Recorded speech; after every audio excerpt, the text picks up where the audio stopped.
Bom dia, meus queridos. Hoje, sexta-feira, série litúrgica, missa parte por parte. Vamos falar da saudação presidencial.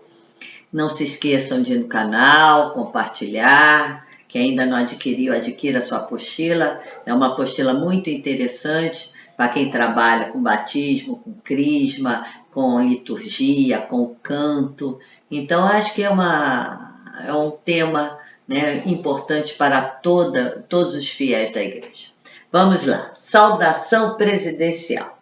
O presidente da celebração, somente ele beija o altar em sinal de veneração, pois o altar é o próprio Cristo. Beijando o altar, ele vai se expressar essa íntima relação com o Senhor, pois é o nome de Deus que irá presidir a Santa Liturgia.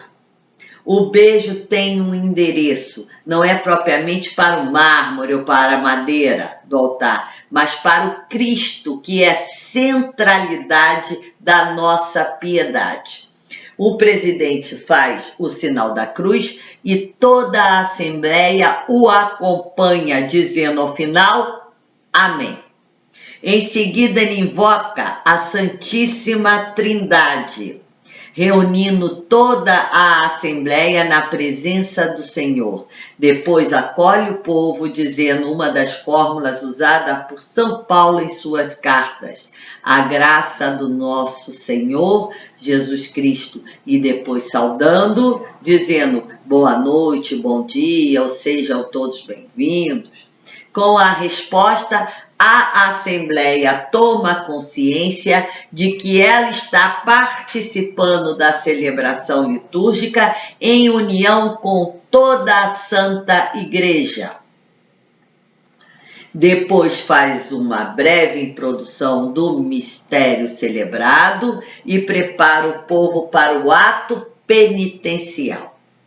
As primeiras palavras que vamos ouvir na celebração são palavras bíblicas, em nome do Pai, a graça de nosso Senhor. Ninguém deverá dizer nenhuma palavra antes da invocação da Santíssima Trindade. Essa invocação poderá ser cantada, mas não seja muito longa. Se canta como se reza, em nome do Pai, e do Filho, e do Espírito Santo. E não em nome do Pai, em nome do Filho, em nome do Espírito Santo. Não é assim. É em nome do Pai, e do Filho, e do Espírito Santo. Recordação da vida. Recordar é lembrar, é trazer de volta ao nosso coração. Então, nós temos que fazer, a missa é recordação dos fatos, acontecimentos, alegres ou tristes, que marcam a vida de toda a nossa comunidade, da cidade, do mundo. Também algumas pastorais do movimento, algo que vale a pena ser trazido para a celebração, mas que tem que ser o quê? Do interesse de toda a comunidade. Ato penitencial. Preparação penitencial. Os fiéis vão ser unidos pelo canto, pelo diálogo, conscientes de sua união com Cristo e de sua presença na Assembleia. Confesso que são pecadores e se reconciliam entre si e com Deus.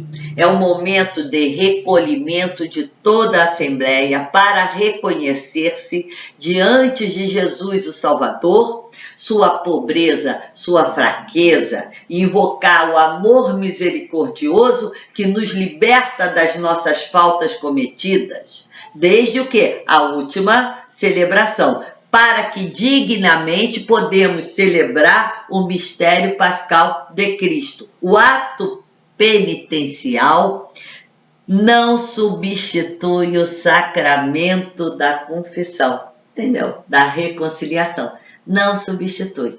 Ah, professora, já fiz o ato penitencial. Mas se estás em pecado, deve fazer o quê? A reconciliação. Vai lá, conversa com seu pároco, pede para ele um momentinho, que ele vai dar o sacramento para você com maior alegria e com isso você vai estar reconciliada. E entendam bem, o sacramento da reconciliação não é só com Deus, é com Deus e com o outro, né? Porque não existe pecado do eu sozinho, não é isso? Então tem que ser também reconciliar com o outro. Isso aí é difícil, Abessa, mas estamos tentando, né? Estamos tentando ser pessoas melhores, né? Ter um mundo melhor. Então, para termos um mundo melhor, começamos agora, como nós mesmos, né? Quando for cantado esse ato penitencial, seja um canto de repouso. Sua melodia tem que ser suave, o acompanhamento do instrumentista tem que ser quase imperceptível, pois deve traduzir a contrição de quem pede o perdão. A simplicidade é a melhor forma de expressar o nosso arrependimento, é na simplicidade, é no silêncio. Ninguém expressa arrependimento gritando e sacudindo a mão. Então a gente expressa o nosso arrependimento, como diria Dom Estevam, de joelho no chão, coração contrito, no nosso silêncio. Como é um momento de recolhimento e de arrependimento, não é conveniente que batam palmas. Né? Tem assembleia que adora bater palma. Tem momento que a gente pode bater palma e tem momento que não deve bater palmas. Então, é esse. Ato penitencial, não se bate palma. Vamos ao hino de louvor. É um hino extremamente antigo. Na igreja reunida no Espírito Santo, entoa louvores ao Pai e dirige súplicas ao Filho, Cordeiro e Mediador. Canto do Glória. É um hino pelo qual a igreja louva e agradece e suplica ao Pai, ao Filho e ao Espírito Santo, que somos uma igreja trinitária e sacramental. O Glória pede também, pode ser também recitado. O canto do Glória é um hino muito antigo e venerável, pelo qual a igreja congrega no Espírito Santo, glorifica e suplica a Deus, Pai e ao Cordeiro. É cantado pela Assembleia dos Fiéis ou pelo povo, que pode alternar com um grupo de cantores. Se não for cantado, deve ser recitado por todos juntos ou alternadamente. É um hino próprio para o povo cantar com grande, com grande entusiasmo e alegria nos finais de semana, festas, solenidades, em celebrações especiais. Deve-se evitar as palmas. Este hino não é cantado e nem rezado no tempo do advento e nem no tempo da quaresma. Não pode ser substituído por um outro canto, só porque tem a palavra na letra glória, não é o hino do glória. Sua letra deve ser mais fiel possível ao texto do missal romano. Há uma letra oficial da CNBB para ser cantada. Não é um canto trinitário, pois isso não deve se cantar. Glória ao Espírito Santo, mas é Ele quem nos leva a cantar, ao Pai e ao Filho. É o Espírito Santo que nos leva a cantar, nos leva a louvar, tanto ao Pai quanto ao Filho. Coleta. O celebrante, em nome de toda a igreja reunida, se dirige a Deus por intermédio de Jesus Cristo. Há sempre uma oração do dia para cada momento litúrgico. No fim da oração, a Assembleia aclama com o seu amém. Sansão! É o Sansão querendo aqui entrar na nossa aula, é triste. Em seguida, todos sentam para ouvir com atenção a liturgia da palavra. É a oração em que cada um apresenta a Deus as suas intenções, com gratidão, tristeza, pedidos pela nossa saúde, aniversários, etc. Liturgia da Palavra. A preparação espiritual dos fiéis para a Eucaristia, que é o momento central da missa, será feita com a leitura e interpretação da Palavra de Deus, com uma reafirmação da nossa fé cristã, com uma oração ao Senhor, pedindo para que as necessidades coletivas sejam todas aceitas e sejam providas por Deus. A atitude da Assembleia deve ser a de escuta. E se eu tenho que escutar, eu tenho que fazer o quê? Silêncio. A liturgia da palavra é composta por leituras do Antigo Testamento, Novo Testamento, Evangelho, cânticos interrelacionais, salmo responsorial, canto de meditação e aclamação ao Evangelho. Homilia, profissão de fé e oração universal, que é a prece dos fiéis. Vamos ver as leituras. Através das leituras, Deus fala ao povo. Por uma tradição, o ofício de proferir as leituras não é função presidencial, mas ministerial. Convém, em via de regra, que seja feita pelo diácono ou, na falta dele, outro sacerdote.